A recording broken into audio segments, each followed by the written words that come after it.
आज 12 जनवरी है, यानी कि राष्ट्रीय युवा दिवस। और आपको पता होना चाहिए कि जो हम लोग राष्ट्रीय युवा दिवस मनाते हैं वो स्वामी विवेकानंद की जयंती पर मनाते हैं। चूँकि मेरे व्यूअर्स जितने हैं ज़्यादातर युवा ही है, स्टूडेंट्स ही है ना। तो युवा, और आपको पता है कि भारत जो युवाओं का देश बोला जाता है कि भारत जो है युवाओं का देश है, यहाँ पे अधिकांश जनसंख्या युवाओं का है और इससे बहुत लोग खुश भी होते हैं। लेकिन एक सोचने वाली बात यह भी है, युवा का उल्टा क्या होता है? वायु। और वायु का कोई दिशा नहीं है। तो ये भी हम लोग को देखना पड़ेगा कि युवा जो है वो सही दिशा में जा पा रहे हैं कि नहीं।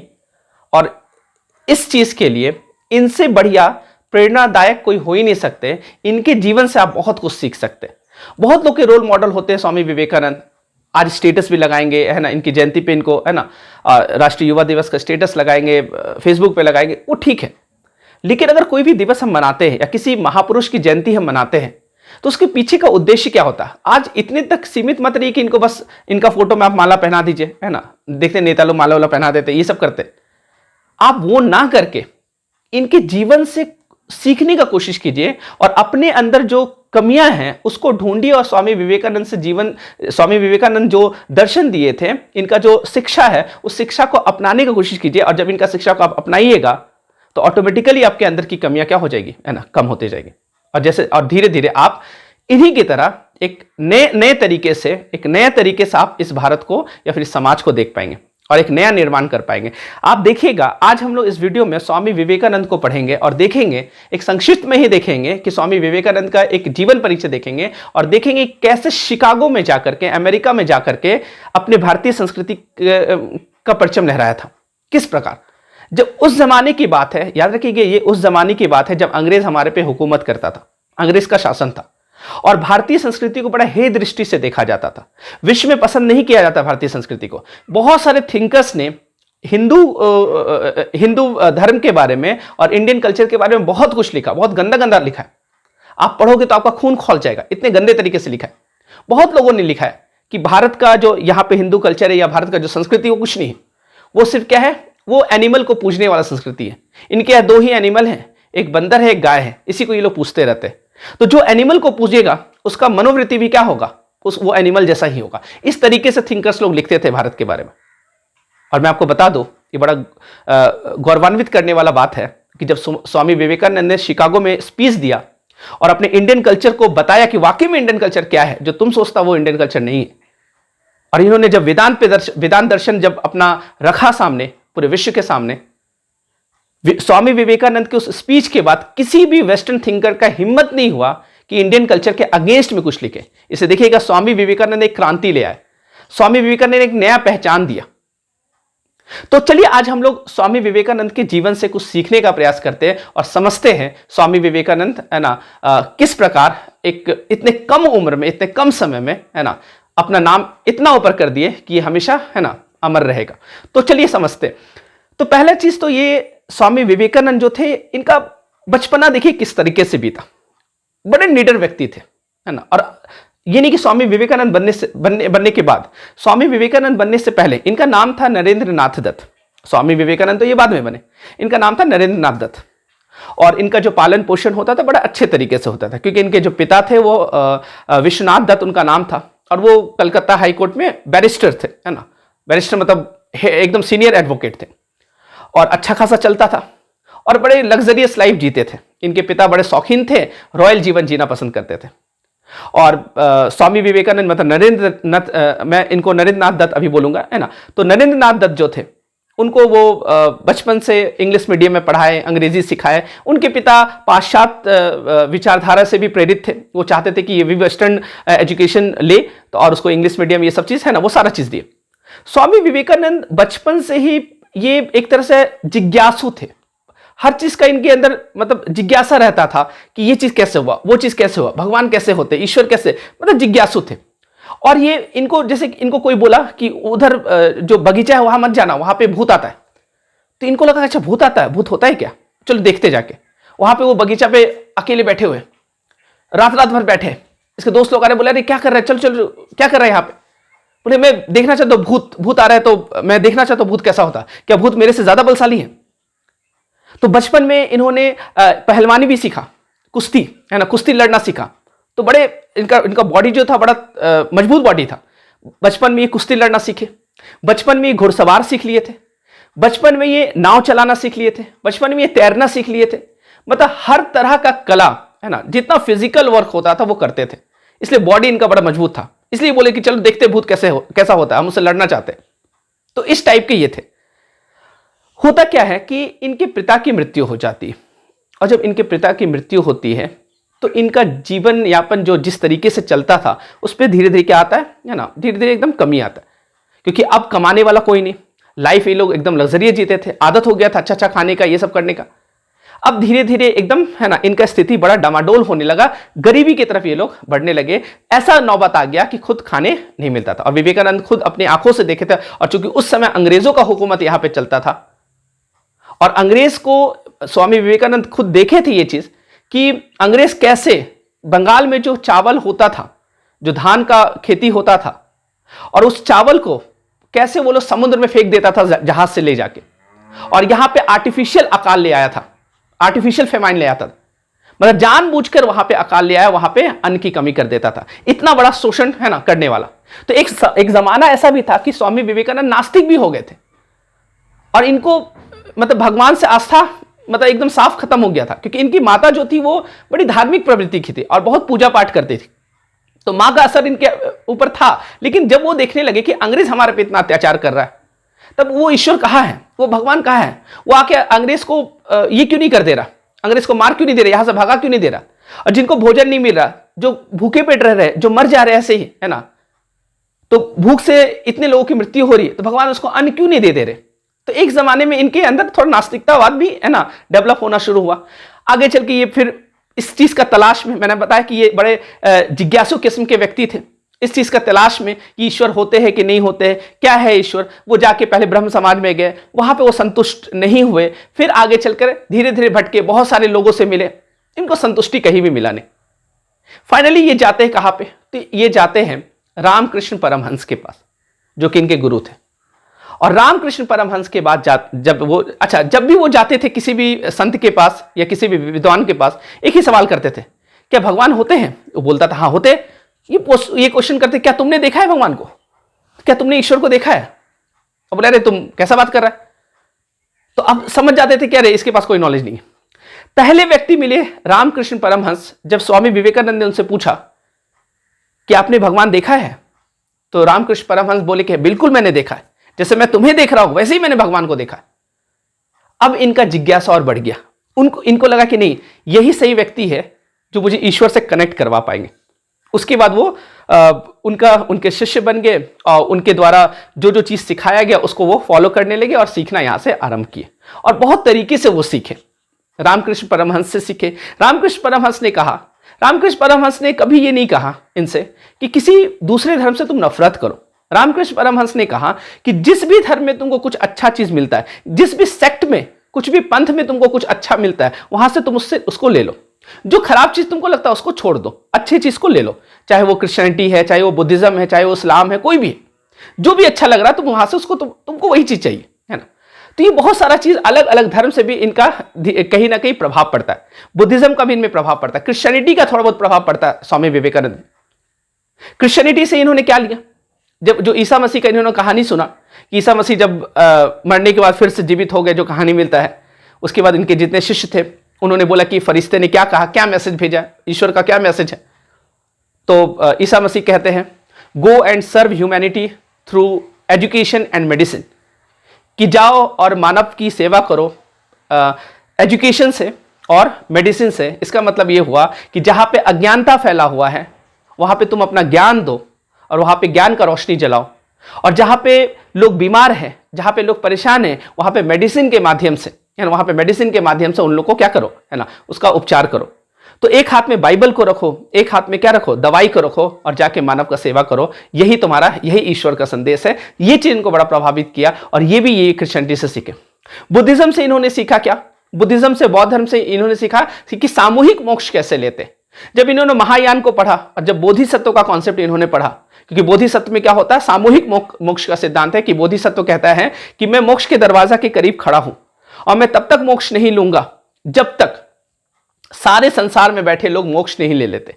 तो एक सामूहिक मोक्ष का सिद्धांत यहाँ पे ये प्रहलाद का कहानी पढ़ते हैं। जब प्रहलाद हिरण्यकश्यप जैसा दुष्ट राक्षस का जब भगवान विष्णु अवतार लेके, नरसिंह अवतार लेके उसको मार देते हैं, उसके बाद प्रहलाद का स्वभाव और प्रहलाद का जो विचार था उसको देखकर देवता इतने प्रभावित होते हैं कि भगवान इंद्र आते हैं, उसको बोलते हैं कि चलो तुम डायरेक्ट, है ना, आपको हम लोग स्वर्ग लेके चलते, तुम्हारा कर्म की वजह से तुमको डायरेक्ट क्या मिल रहा है, स्वर्ग मिल रहा है। प्रहलाद बोलते हैं कि नहीं, अगर मैं चूंकि अब यहाँ का राजा हो गया हूं, मैं अपनी जनता अपने प्रजा को छोड़कर नहीं जाऊंगा, अगर तुम मुझे स्वर्ग ले जाना चाहते हो तो मैं अपने प्रजा के साथ जाऊंगा। तो यहाँ पे भी वो क्या सीखते हैं, सामूहिक मोक्ष का सिद्धांत। वहां पे स्वामी विवेकानंद स्वयं मोक्ष का बात नहीं सीखते हैं, वो क्या सीखते हैं, सामूहिक मोक्ष की, सामूहिक मोक्ष कैसे मिलेगा, तो वहां से वो चीज सीखते हैं। तो हर जगह से इनको जहां मौका मिला कुछ ना कुछ सीखे। एक युवा से इन्होंने सीखा था। एक बार ये गंगा किनारे खड़े थे और उस जमाने में चूंकि अंग्रेज का शासन था तो अधिकांश जनसंख्या क्या था, गरीब जनसंख्या था, बहुत गरीब जनसंख्या था। तो लोग के घर में जब मृत्यु हो जाती थी तो डेड बॉडी को जलाने के लिए उनके पास लकड़ी नहीं होता था। जो भी थोड़ा बहुत लकड़ी होता था उससे डेड बॉडी जलाया जाता था, और जो भी बॉडी का पार्ट बच जाता था उसको वो लोग क्या कर देते थे, गंगा नदी में बहा देते थे और बोलते थे कच्छ मच्छ का ये क्या हो जाएगा, भोजन हो जाएगा, मतलब मगरमच्छ का ये सब का क्या हो जाएगा, भोजन हो जाएगा। तो जब स्वामी विवेकानंद गंगा किनारे खड़े थे और देखे कि बहुत सारा लाश क्या हो रहा है, एक दिशा में बहते जा रहा, और उन्होंने क्या देखा कि उस साइड से एक युवा पानी में तैरते हुए आ रहा था। वो युवा नाव वाव का वेट कर रहा था, कोई नाव आ नहीं रहा था, कोई जहाज मिला नहीं, तो वो क्या किया, गंगा नदी को पार करते हुए वो इधर आ गया। तो सारा लाश उधर जा रहा था, वो युवा इधर आते जा रहा, मतलब जो गंगा का धारा है उसको चीरते वो आगे बढ़ते जा रहा था। और जब वो स्वामी विवेकानंद के पास पहुंचा तो स्वामी विवेकानंद ने बोला कि सब कोई जब उस दिशा में जा रहा तो तुम क्यों इधर आ रहा, तुम भी उसी दिशा में जाओ। तो वो युवा बोलता है स्वामी विवेकानंद को, आपको पता नहीं है, तुम देख नहीं रहा कि ये लाश है, ये मरा हुआ आदमी है, तो जिधर नदी का धारा बहेगा उधर वो बहते जाएगा, और हमको अपना मंजिल तक पहुंचना था इसलिए हम धारा चीरते हुए पहुंचे। तो यहां स्वामी विवेकानंद ये चीज सीखे कि जीवन में तुम भीड़ की तरफ अगर जाओगे, जिधर धारा बह रहा है, अब अंग्रेज ने आके एक धारा बहा दिया, अंग्रेज बोले कि ये चीज अच्छा होता है, अंग्रेज बोला कि मेरा भाषा अच्छा है, अंग्रेज ने बोला मेरा संस्कृति अच्छा है, सब उसको फॉलो करने लगा। अंग्रेज जींस पैंट पहना, सब उसको फॉलो करने लगा, है ना। तो आप समझना, तो जिधर कोई धारा बहा दे उस धारा के साथ साथ अगर आप चल गए तो आप मरे हुए हैं। तो स्वामी विवेकानंद कहते थे कि आप मरे हुए हैं, आप डेड बॉडी हैं, आपका अपना कुछ सोच नहीं है। और जो धारा के विपरीत जाता है वही क्या करता है, वही सही में मंजिल तक पहुंच पाता है और वही इतिहास रचता है। तो यहां पे स्वामी विवेकानंद ये सीखते। तो स्वामी विवेकानंद को जहां जहां मतलब नरेंद्र नाथ दत्त को जहां जहां मौका मिला इस तरह का, है ना, ये ज्ञान लेते गए। आगे चल के इन्होंने वेदांत का शिक्षा लिया और धीरे धीरे बहुत, है ना, जब रामकृष्ण परमहंस की मृत्यु हो जाती है उसके बाद स्वामी विवेकानंद ने पूरा बागडोर को संभाला और इनके जितने शिष्य लोग थे, है ना, उन्होंने उनके साथ ये पूरे भारत का भ्रमण किए, पैदल भ्रमण किए और जा जाके लोगों को संदेश दिए, वेदांत का दर्शन दिए और बहुत अच्छा अच्छा फिलॉसफी लोगों को समझाने लगे। अब एक समय आया जब पता चला कि अमेरिका में धर्म सम्मेलन होने वाला, वहां पे अलग अलग रिलीजन, अलग अलग सेक्ट के लोग आने वाले हैं और अपने धर्म का प्रचार प्रसार करने वाले हैं। तो स्वामी विवेकानंद को जब उनके शिष्यों ने बोला, उनके शिष्य ने डिसाइड किया कि हिंदू धर्म को कौन रिप्रेजेंट करेगा, क्योंकि अभी तक तो हिंदू धर्म को कोई रिप्रेजेंट नहीं करा, भारतीय संस्कृति को कौन ये बताएगा पूरे विश्व में, जो कि इतना महान संस्कृति है। क्योंकि आपको पता है कि वेदांत दर्शन, है ना, हमारे यहाँ तो षट दर्शन है, लेकिन वेदांत दर्शन जो शंकराचार्य का दर्शन है उसको क्या बोला जाता है, official philosophy of India. Bharat की ऑफिशियल फिलॉसफी कौन है, शंकराचार्य का जो वेदांत दर्शन है। तो आप समझना इतना महान दर्शन है जो कि स्वामी विवेकानंद को पता है। तो लोगों ने डिसाइड किया, इनके शिष्यों ने डिसाइड किया कि हम लोग क्या करते हैं, इनको विवेकानंद को क्या करते हैं, भेजते हैं और ये हिंदू धर्म को और इंडियन कल्चर को रिप्रेजेंट करेंगे। तो इनके पास गए इनके शिष्य लोग, बोले कि आपको जाना होगा अमेरिका और अपने धर्म का डंका आपको बजाना होगा। तो विवेकानंद जो थे वो मना कर दिए, बोले कि मेरे पास उतना पैसा कहाँ है, अमेरिका जाने के मतलब समझ में आ रहा है, इतना पैसा, इतना खर्च लगेगा, प्लस वहां पे हम रहेंगे, खाएंगे पिएंगे क्या, उतना पैसा कहाँ से आएगा, तो हमसे नहीं हो पाएगा, कैसे हम जा पाएंगे, पॉसिबल ही नहीं जाना। तो इनके शिष्य लोग थोड़े निराश हो गए। फिर उन लोगों ने डिसाइड किया, एक काम करते हैं, हम लोग चंदा इकट्ठा करते, और सारे शिष्यों ने मिलकर जगह जगह जा जाकर चंदा इकट्ठा किया और ढेर सारा पैसा जमा किया। और स्वामी विवेकानंद को उन्होंने बोला, वो शिष्य लोगों ने बोला कि आप जाइए, आपका धन का हम लोग क्या कर दिए, है ना, जो चीज़ के लिए आपको प्रॉब्लम हो रहा था वो चीज़ अब मैनेज हो गया, तो अब आपको पैसे की जरूरत, मतलब पैसे की दिक्कत नहीं होगी, तो अब आप जा सकते। तो स्वामी विवेकानंद तैयार हुए और ये यहाँ से निकले। तो एक तरह से जबरदस्ती उनके शिष्यों ने इनको, है ना, कैसे भी करके भेजा।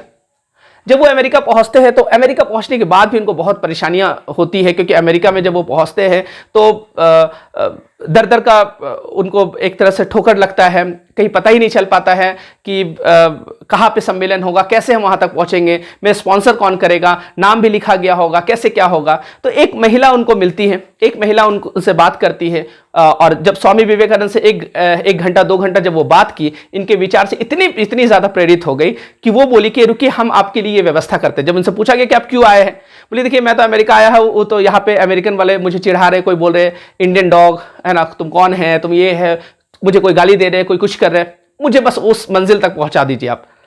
तो वो महिला बोली कि रुकिए मैं कुछ करती है। तो एक प्रोफेसर थे, वो प्रोफेसर से स्वामी विवेकानंद का जान पहचान करवाए। स्वामी विवेकानंद उनके यहाँ ठहरे, उस प्रोफेसर के यहाँ, और वो प्रोफेसर जो थे वो इनके विचार से इतने ज्यादा प्रेरित हो गए, इतने ज्यादा प्रेरित हो गए कि ये अपना गुरु मानने लगे। बोले कि इतना महान दर्शन ये तो हमने आज तक सुना ही नहीं था, मैं तो ये प्रोफेसर हूं। तो वो क्या करते हैं, बोले कि अच्छा आप चिंता मत कीजिए, मेरे जो वो ऑर्गेनाइज करवा रहा है जो शिकागो में सम्मेलन, वो मेरा एक दोस्त ही है, तो हम उससे जुगाड़ करते हैं आपका, तो उससे हम चिट्ठी लिख के देते हैं उसको और वो आपका सारा मैनेज कर देगा, हम आपको स्पॉन्सर करेंगे। और यहाँ पे सारे रिलीजन के लोग आए, हिंदू धर्म को रिप्रेजेंट करने के लिए कोई नहीं आया है, तो आपको मैं स्पॉन्सर करता हूं और आप हिंदू धर्म को रिप्रेजेंट कीजिएगा, इंडियन कल्चर को रिप्रेजेंट कीजिएगा। तो कैसे भी मतलब बड़ा मुश्किल से स्वामी विवेकानंद उस धर्म संसद में क्या होता है पहुंचते हैं। और धर्म संसद में जब पहुंचे तो आपको पता है, मैंने आपको बताया कि इससे पहले हिंदू धर्म को या फिर इंडियन कल्चर को बड़े हे दृष्टि से देखा जाता था, पसंद नहीं किया जाता, मतलब उनको कोई जगह ही नहीं दिया जाता था, मजाक बना देते थे, बोलो अच्छा इंडिया का कल्चर, हंस देते थे, मतलब कोई वैल्यू नहीं देता था। तो उस जमाने में, उस समय में है ना, जब स्वामी विवेकानंद वहां पे पहुंचते हैं तो इनको ऐसे ही बोलने का मौका सबसे लास्ट में मिला। सब अपने अपने है ना, ईसाई पंथ वाले लोग आए, क्रिश्चियनिटी इस्लाम वाले लोग आए, सब लोग आए और अपना अपना भाषण दिए, बहुत तगड़ा भाषण दिए, मतलब सब चीज अपना जैसा जिसका हुआ, पूरा ताली बजा, ये हुआ है ना, चलो ठीक है। इनका मौका आया लास्ट में, और इनका मौका जब लास्ट में आता है तो जब पता चलता है कि ये स्वामी विवेकानंद इंडिया से है ना, इंडियन कल्चर हिंदू धर्म को रिप्रेजेंट कर रहे, तो सारे लोग उठने लगने, बोले अरे ये क्या बोलेगा, इंडिया है ना जो पशुओं का देश, वो क्या बताएगा हम लोग को। स्वामी विवेकानंद जब स्पीच अपने स्टार्ट करते हैं, उनका पहला ही वाक्य था my American sister and brother, बोले कि मेरे अमेरिका के बहन और भाई है ना। तो बहन और भाई इस तरीके से संबोधित किए, तो जो लोग जा रहे थे वो लोग रुक गए, उन लोगों को लगा ये तो बड़ा अलग तरीका है संबोधित करने का। उन लोग को ये लगा कि आज तक तो इस तरीके से कोई इतना इज्जत देके बोला ही नहीं। वहां पे जितने लोग बैठे थे उन लोगों को लग रहा है बड़ा इज्जत दिए, भाई और बहन करके बोल रहे, बहन और भाई करके बोल रहे है ना, सिस्टर एंड ब्रदर। क्योंकि अमेरिकन कल्चर में क्या होता है, फॉर्मेलिटी वाला कल्चर ज्यादा होता है, वहां पे इतना अपनापन वाला नहीं होता। और जब इस तरीके से ये बोलना स्टार्ट किए, चूंकि उनका 5 बार भाषण हुआ था स्वामी विवेकानंद, तो ये तो पहला दिन था, और पहला दिन जो था वो एक इंट्रोडक्शन का था, अपना इंट्रोडक्शन देना था। तो सभी लोगों ने अपना अपना इंट्रोडक्शन दिया था, और जब इस तरीके से स्वामी विवेकानंद ने बोला, उसके बाद सारे लोग रुके, सारे लोग बैठे और सुनने लगे, उनको इंटरेस्टिंग लगा। जो आज हम लोग बोलते हैं कि मेरे प्यारे भाइयों और बहनों है ना, ये कहीं ना कहीं इन्हीं का देन, ठीक है। तो अब देखिए होता क्या है, जब ये अपने आप को इंट्रोड्यूस करने लगे, जब ये अपने आप को बताए कि मैं उस देश से बिलोंग करता हूं, मैं उस कल्चर से बिलोंग करता हूं, मैं उस संस्कृति से बिलोंग करता हूं, जब पूरे विश्व में धर्म के नाम पर मारा काटा जा रहा था, उस समय हमारा देश जो था वो हम लोग क्या कर रहे थे, लोगों को शरण दे रहे थे। जो रोमन एम्पायर दावा करता है कि विश्व में मेरे इतना बड़ा एम्पायर किसी का नहीं हुआ। जब रोमन एम्पायर ने यहूदियों को मारा, यहूदियों का कत्ल किया, तो यहूदी भाग कर कहा है हमारे देश में आए, और भारत की जो संस्कृति है, भारत की संस्कृति ने उन्हें अपना जगह दिया। बोले अभी तक जितना भाषण आप लोगों ने दिया, जो अलग अलग संप्रदाय के लोग हैं, अलग अलग पंथ के लोग हैं, अभी तक आपने धर्म के बारे में किसी ने नहीं बताया, सब अपने पंथ के बारे में बता रहे थे, सब रास्ते के बारे में बता रहे थे, धर्म के बारे में किसी ने भाषण नहीं दिया। और हमारा जो संस्कृति, आप लोग का जो संस्कृति है, आप लोगों ने जो भाषण दिया वो एक्सक्लूसिव संस्कृति है, और मेरा जो संस्कृति है वो इंक्लूसिव संस्कृति है, समावेशी संस्कृति है, जो सभी को अपने यहां जगह देता है। जब यहूदियों पे जुल्म हुआ तो भारत ने उसको अपना शरणार्थी बनाया, और भारत, हम उस देश से बिलोंग करते हैं, हम उस कल्चर से बिलोंग करते हैं जो सभी का स्वागत करते हैं। हम उस कल्चर से बिलोंग करते हैं कि आप किसी भी पूजा पद्धति पे बिलीव करते हैं, आप किसी तरीके से पूजा करते हैं, आप किसी भी रिलीजन को मानते हैं, उसका हमारा कल्चर क्या करता है, स्वागत करता है। हम कभी भी तलवार के बल पर यह नहीं कहते कि तुम इस तरीके से मेरे जैसा बनो, तो हमारा जो कल्चर है, हमारा जो संस्कृति है, वो इंक्लूसिव संस्कृति है, एक्सक्लूसिव संस्कृति नहीं है आपके जैसा। अब जब विवेकानंद इस तरीके का भाषण देना शुरू किए तो वह ताली से गूंज गया और लगा कि एक नया पहचान भारत को मिल रहा है, एक अलग ही पहचान भारत को मिल रहा है। स्वामी विवेकानंद ने यहां पे कहा कि जब इस्लाम ईरान में एंट्री करता है और जब वहां पे पर्शियन के साथ जुल्म होता है और पर्शियन जो है ना, पारसी लोग जो थे वो लोग भाग के आते हैं, वो लोग भाग के हमारे यहाँ आए, और वो लोग जब भाग के हमारे यहाँ आते हैं तो उनको भी हम लोग क्या किए, उनको भी हम लोग शरण दिए। तो हम लोग उनको ये नहीं बोले कि तुम हमारे तरीके से क्या करो, पूजा पाठ करो, बोले तुम जिस पूजा पाठ जिस पद्धति से आते हैं उस पद्धति में तुम क्या करो, है ना। क्योंकि इन्होंने, अब देखो इन्होंने क्या बताया, इन्होंने बताया कि हमारी जो संस्कृति है, क्योंकि पहला दिन का भाषण इनका संस्कृति पे ही ज्यादा, तो पहले ये इंडियन कल्चर को रिप्रेजेंट किए। बाकी लोग क्या करते, अपने पंथ को, अपने धर्म को रिप्रेजेंट कर रहे थे, ये अपने इंडियन कल्चर को रिप्रेजेंट कर रहे थे। तो ये इन्होंने पहला दिन ये बोला कि हम लोग का जो संस्कृति वो दो चीज सिखाता है। पहला चीज ये है कि बोले कि स्वामी विवेकानंद ने बोला कि मेरी दादी जो थी वो एक बात कहती थी, वो एक बात ये कहती थी कि नदियां जितनी भी हैं वो पूरब से बहे, पश्चिम से बहे, उत्तर से बहे, दक्षिण से बहे, कहीं से भी नदियां बह रही है, वो अंततः समुद्र में ही जाके मिलती है। वो अमेरिका की नदी हो कि जापान की नदी हो कि रसिया की नदी हो, कहीं की भी नदी हो, है ना, वो मिलेगी कहां पे, समुद्र में ही मिलेगी। इन्होंने बोला कि मैं अपनी दादी से ये चीज सीखा हो और यही हमारा इंडियन कल्चर। वो जानती थी कि इंडियन कल्चर क्या है, वही इंडियन कल्चर को व्याख्या करती थी, और यही हमारा इंडियन कल्चर है। और हमारा इंडियन कल्चर क्या है, हमारा इंडियन कल्चर ये कहता है कि जो ईश्वर है, जो ब्रह्म है, ब्रह्म क्या है वो एक्सप्लेन भी करेंगे आगे चलकर। वो कहते हैं कि जो ब्रह्म है, जो निराकार है, असीम है, जिनका आदि ना अंत है, कुछ नहीं है ना, वो ईश्वर है। और नदियां जो है वो पंथ है, जो आप लोग अभी बता रहे थे कि ईसा मसीह ने ऐसा बोला, प्रॉफिट मोहम्मद ने ऐसा बोला, ये वो आप रास्ता है, आप लोग पंथ का बात कर रहे, आप लोग किसी ने धर्म का बात नहीं किया, आपने बस रास्ता दिखाया कि ऐसे जाके तुमको ईश्वर में मिलना, ऐसे जाके तुमको ईश्वर में मिलना। और जब नदियां समुद्र में मिल जाती हैं तो आपको नदी को मतलब पृथक करना बड़ा मुश्किल है कि कौन गंगा नदी का पानी है, कौन नर्मदा का पानी है, कौन यमुना का पानी है, ये फिर आप नहीं कर पाते, क्योंकि वो मतलब अनंत में जाके विलीन हो जाती है। तो वैसे ही आप लोगों ने जो बताया एक रास्ता है, तो उन्होंने बोला कि मैं किसी भी धर्म का विरोध, किसी भी पंथ का विरोध नहीं करता हूं। आप क्या कर रहे हैं, आप वो नदी है, आप वो रास्ता बता रहे, और अंततः मिलना कहाँ है, उसी समुद्र में मिल जाना है, उसी अनंत ब्रह्म में मिल जाना। एक तो उन्होंने ये बताया। दूसरा, उन्होंने गीता से एक बात बताया कि तुम भगवान को, ईश्वर को जिस भी रूप में पूजोगे वो तुमको उसी रूप में मिलेंगे, है ना। और ईश्वर का कोई नाम नहीं है, अनंत नाम है। जब वो अनंत है तो अनंत नाम है, जो भी आप दे सकते, तो वो निराकार है।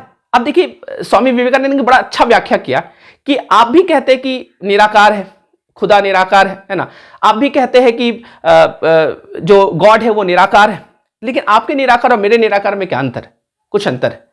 और स्वामी विवेकानंद ने बड़ा खूबसूरत व्याख्या यहां पे किया, मैं आपको थोड़ी देर में बताता हूं। एक चीज और समझ लीजिए, स्वामी विवेकानंद ने एक बात और बताया कि आपका जो धर्म है, आपका जो रिलीजन, जिसको आप धर्म बोले, दरअसल वो धर्म नहीं, वो पंथ है।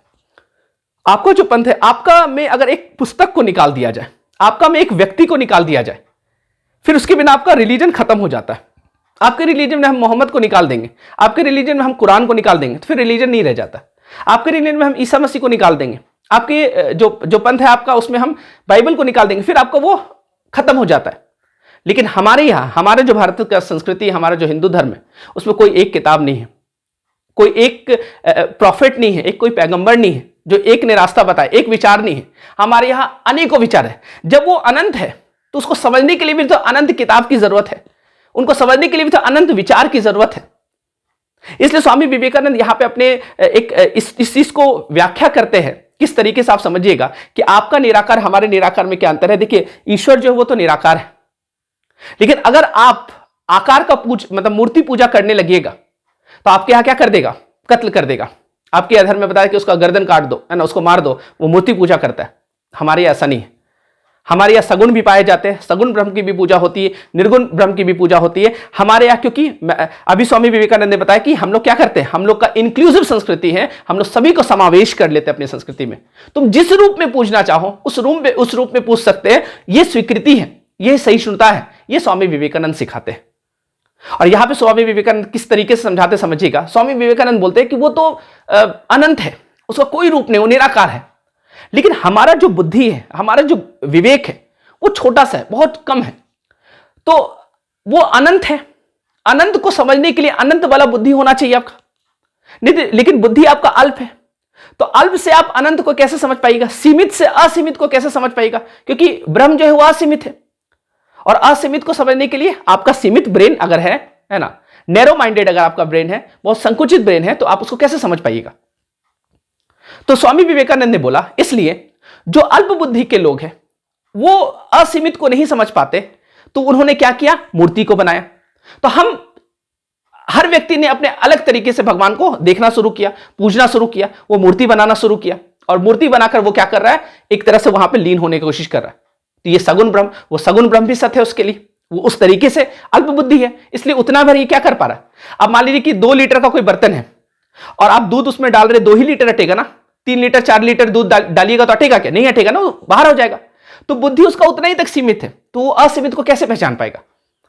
इसे स्वामी विवेकानंद ने बोला कि जो अल्प बुद्धि वाले लोग हैं उनको भी हम लोग स्वीकार करते हैं, और वो जो अगर मूर्ति पूजा करते हैं वो भी अपने लिए सही करते हैं, और वो भी सगुण ब्रह्म का, उनके लिए सगुण ब्रह्म सत्य है, तो सगुण ब्रह्म सत्य को भी हम लोग क्या करते हैं, स्वीकार करते हैं।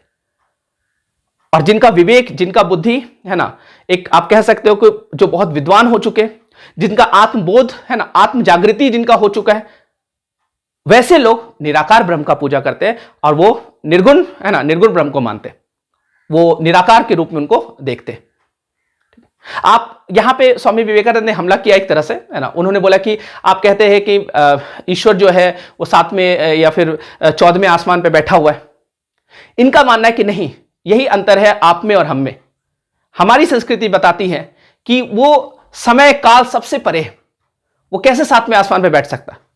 आप बताते हैं कि आपका जो धर्म है, आप बताते हैं कि आपका जो धर्म है, वो आपका जो रिलीजन है, एक तरह से कहीं ना कहीं पाप से निकला है, पाप से ये दुनिया बना है। जैसे इस्लाम में भी एक कहानी मिलता है, बाइबल कुरान में भी मिलता है, बाइबल में मिलता है कि आदम जो था, एडम जो था, है ना, वो धरती पे कैसे आया। अंतर ये है कि बाइबल में एप्पल को वो खाता है, यहाँ पे गेहूं को खाता है ना। कि कहानी मिलता है कि अल्लाह बोलते हैं कि ये गेहूं मत खाना, गेहूं खाओगे तो तुमको स्वर्ग से निकाल दिया जाएगा। तो एक शैतान आता है, शैतान आके उनको भड़काता है और वो गेहूं खा लेते हैं, वो फिर आ जाता है यहाँ पे, कहा धरती पे आ जाता है। ऐसे करके एक तरह से पाप से उत्पन्न हुआ दुनिया। तो आपको सही दिशा में जाना और पाप को क्या करना है ना, खत्म करना। ये आपकी संस्कृति है। मेरी संस्कृति क्या कहती है, विवेकानंद बताते हैं कि मेरी संस्कृति, हमारा जो वेद है वो बताते हैं कि तुम लोग अमृत के पुत्र हो। मतलब तुम्हारा जन्म जो हुआ, ये दुनिया का जो शुरुआत हुआ अमृत से हुआ, और जो अमृत है वो कभी समाप्त नहीं हो पाता, वो अमर है, वो कभी समाप्त नहीं हो सकता। तो यहाँ पे स्वामी में बहुत लंबा फिलॉसफी है ना, मैं क्लास लेने लगूँ तो बहुत लंबा चला जाएगा, है ना। मैं बड़ा शॉर्ट में आपको समझा रहा हूँ इस चीज को, है ना।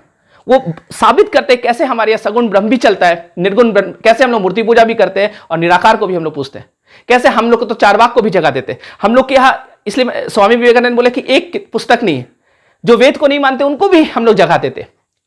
महात्मा बोध, महावीर स्वामी वेद को नहीं माने, उनको भी हम लोग क्या किए, जगह दी। जो नास्तिकवाद है उनको भी हम लोग जगह दी, चारवाक है उनको भी हम लोग जगह दी। तो इंडियन संस्कृति, इंडियन कल्चर इस तरीके का कल्चर है। आप लोग दमनकारी ये दिखाते हैं, आप लोग दमन करते हैं लोगों का, हम लोग क्या करते हैं, जगह देते हैं। ये है भारत का कल्चर। और समझना, इस तरीके से जब स्वामी विवेकानंद बोले तो पूरा जो अगला दिन अखबार में एक छपना शुरू हुआ, पूरा मतलब पूरा हॉल जो है वो तालियों से गूंज, इतना ताली हुआ कि प्रेसिडेंट को ताली रोकना पड़ा, बोले बस बस बस करो, है ना, इतना ताली है ना लोग बजा रहे। और स्वामी विवेकानंद जो थे वो कभी भी धर्म परिवर्तन करने के पक्ष में कभी नहीं थे। अच्छा, वो एक और एग्जाम्पल, बड़ा अच्छा एग्जाम्पल दिए थे। वो बताए थे कि असीम को, असीमित को सीमित नहीं समझ सकता, उसके लिए आपको उस लेवल तक पहुंचना पड़ेगा। तो हमारे ये चलो मूर्ति रखता है, तो मूर्ति से लोग क्या करता है, एक तरह से कनेक्ट होने का कोशिश करता है ईश्वर से। धीरे धीरे जब वो और ऊपर चला जाएगा उसका सोच, तो फिर वो मूर्ति से और ऊपर उठ जाएगा। जब उसके ऊपर और ऊपर सोच चल जाएगा, जब उसका वाकई में आत्मबोध जग जाएगा, तब उसको पता चलेगा कि मेरे अंदर जो आत्मा है, वो जो ब्रह्म है ना, उसी का ये अंश है। तो वहां से फिर निकलेगा अहम ब्रह्मास्मि। तो स्वामी विवेकानंद बोलते हैं यहां से निकलता क्या, अहम ब्रह्मास्मि, कि मैं ही ब्रह्म हूं। वो आप उस लेवल तक जब आप पहुंच जाएंगे, तब अहम ब्रह्मास्मि का आपका स्तर पहुंचता है। तो स्वामी विवेकानंद एक एग्जाम्पल देते हैं, मेढक का बड़ा अच्छा एग्जाम्पल था। वो कहते हैं कि एक बार क्या हुआ ना, कि समुद्र का मेढक कैसे भी बाहर आ गया, और बाहर आ गया तो उसको पानी नहीं मिला, पानी के लिए वो तड़प रहा है। तो देखा कि एक जगह गड्ढा है, कुआं था, बोला कि यहाँ पे पानी है, तो वो उसको जीने के लिए उसको तड़प रहा था, तो वो कुआं में कूद गया। और कुआं में कूदा तो एक बड़ा मेढक था वो समुद्र। तो वहां पे छोटे छोटे मेढक जो थे, वो देखे कि कहां से आ गया इतना बड़ा मेढक। तो बोला कि तुम इतना बड़ा कैसे है? वहां का छोटा मेढक पूछा उससे, बोले कह रहे हम समुद्र से आए। बोले समुद्र से आया है, वो क्या है? बोले बहुत बहुत विशाल है समुद्र। तो एक मेढक, छोटा मेढक जो था, वो कुआं में एक साइड से दूसरे साइड उछल के गया। बोले इतना बड़ा है समुद्र तुम्हारा? बोले नहीं, इससे बहुत बड़ा है। तो और बड़ा कर दिया अपने आप को, बोले कि इतना बड़ा है समुद्र? तो बोले नहीं, इससे और बहुत ज्यादा बड़ा है ना। तो वो छोटा मेढक मर जाता है, लेकिन बड़ा मेढक उसको समझा नहीं पाता कि समुद्र कितना बड़ा है, क्योंकि उसका माइंड जो वो नैरो माइंडेड, वो छोटा सोच है। और जब छोटा सोच है तो उस असीमित समुद्र को, है ना, समझ नहीं पा रहा है। तो वही चीज स्वामी विवेकानंद यहां पे कहते हैं कि आप लोग जो संस्कृति बता रहे हैं, आप नैरो माइंडेड का संस्कृति बता रहे हैं, कि जैसे हम तुमको बता रहे हैं, जिस तरीके से मोहम्मद तुमको बताए, जिस तरीके से जीसस तुमको बताए, वही तुम्हारा तरीका चलना है। उससे थोड़ा भी लेफ्ट राइट करोगे तो तुम्हारा कत्ल कर दिया जाएगा। तो ये भारत की संस्कृति नहीं है। तो इस तरीके से स्वामी विवेकानंद, है ना, स्वामी विवेकानंद ने एक तरह से झंडा गाड़ा भारत का, और वहां पे दिखाया कि भारतीय संस्कृति क्या है, हिंदू धर्म क्या है। इस तरह का बहुत, है ना, उनका अगर हम लोग स्पीच पे अगर चर्चा करना स्टार्ट करें तो शायद 10 दिन में भी खत्म ना हो, है ना, बहुत बड़ा। और उनका जो फिलॉसफी है, उन्होंने क्या किया, बस जो शंकराचार्य का फिलॉसफी था वेदांत, उसी को एक नए तरीके से, क्योंकि वेदांत जो शंकराचार्य का फिलॉसफी है, शंकराचार्य का फिलॉसफी समझना आम लोगों की बस की बात नहीं है। इन्होंने बड़ा सरलीकरण किया। ये कहे कि आज के युग में अगर लोगों को ये फिलॉसफी समझाना है, क्योंकि इससे बड़ा कोई फिलॉसफी नहीं हो सकता, ये ऐसा विवेकानंद भी मानते, राधा कृष्णन भी ऐसा कहते हैं कि last phase of human thought है ना, जो वेदांत है, इससे ऊपर इंसान सोच ही नहीं सकता। स्वामी विवेकानंद भी ये बात मानते हैं। इसलिए उनका भी जो फिलॉसफी वो वेदांत ही है। और वो क्या किए कि जो शंकराचार्य का फिलॉसफी था उसी को सरलीकरण किए और उसका नाम दिए नियो वेदांत, नियो NEO, है ना, नियो वेदांत। और यहां पे वो क्या किए कि आजकल के युग को, आज के युग के हिसाब से अगर हमको ये कल्चर को, सॉरी, ये दर्शन को अगर समझाना है, पाश्चात्य लोगों को, जो वेस्टर्न लोग हैं, उन लोगों को अगर ये दर्शन को समझाना तो सरलीकरण करना पड़ेगा, और बहुत सरल तरीके से उसको विवेकानंद ने लोगों के सामने रखा। तो ये था स्वामी विवेकानंद का जीवन। मैं उम्मीद करता हूं कि आप इनके जीवन से कुछ सीख पाए। स्वामी विवेकानंद की जयंती की उन्हें शत शत नमन।